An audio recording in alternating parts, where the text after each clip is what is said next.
Tim penggerak PKK Kota Lubuk Linggau menggelar pertemuan rutin di Gedung Kesenian Sebiduk Semare, Jalan Garuda, Kelurahan Kayuara, Kecamatan Lubuk Linggau Barat 1, Kota Lubuk Linggau, Senin pagi.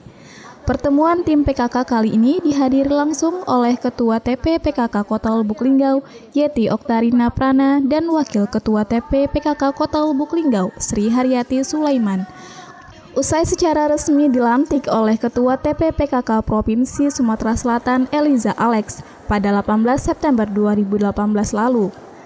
Dalam sambutannya, Yeti Oktarina Prana mengatakan dalam waktu dekat bakal menyusun ulang struktur organisasi TP PKK dan selanjutnya segera membentuk Badan Kontak Majelis Taklim atau BKMT Kota Lubuk Linggau, di mana nantinya seluruh pengajian ibu-ibu yang ada di Kota Lubuk Linggau bakal dikumpulkan pada Badan Kontak Majelis Taklim.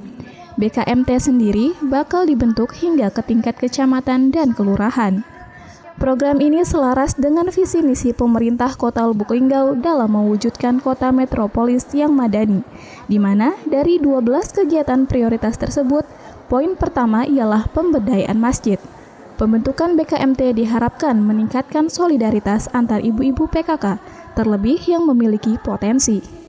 Mengumpulkan potensi-potensi ibu-ibu yang tergabung dalam Majelis Taklim di Kota Lubuk Linggau.